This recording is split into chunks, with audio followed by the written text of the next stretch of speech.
கால் பாதங்கள்ல எரிச்சல், முள் குத்துற மாரி வலி, ஜிவ்வுன்னு எலக்ட்ரிக் ஷாக் அடிக்கிறது, கால் மதமதப்பு இந்த மாதிரி சிம்டம்ஸ்லாம் உங்களுக்கு இருக்குது அப்படின்னா இதை வந்து டயபெட்டிக் நியூரோபதி அப்படின்னு சொல்லக்கூடிய கண்டிஷனாக சொல்லலாம். இது எதனால் வருதுன்னு பார்த்திங்கன்னா, உடம்புல அன்கண்ட்ரோல்டு சுகர் இருக்கும்போது வரும்.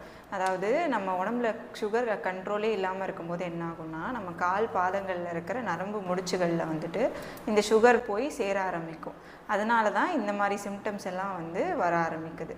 ஸோ இதை வந்து நீங்கள் எப்போ கான்சென்ட்ரேட் பண்ணணும் அப்படின்னு சொல்லி பார்த்தீங்கன்னா, எனக்கு வந்து கால் ஃபீலே ஆகலை, அதே மாதிரி கால் மதமதப்பு ரொம்ப ஜாஸ்தியாக இருக்குது, முள் குத்துறது வந்து ரொம்ப ஜாஸ்தியாக இருக்குது, நைட்டில் தூக்கம் வரல, புண் இருக்கிறது வந்து ஆறவே மாட்டேங்குது, இந்த மாதிரி கண்டிஷனில் இருக்கும்போது நீங்கள் வந்து டாக்டரை அணுகிற மாதிரி இருக்கும். இந்த மாதிரி கண்டிஷன்ஸ் உங்களுக்கு இருந்தது அப்படின்னா இதுக்கான ரெமெடியை நெக்ஸ்ட்டு வீடியோவில் நம்ம பார்க்கலாம். அதுக்கு இந்த மாதிரி யூஸ்ஃபுல்லான கண்டென்ட்ஸ்க்கு நம்ம யாழிசை மெடிக்கல் சென்டர் பேஜை ஃபாலோ பண்ணிக்கோங்க.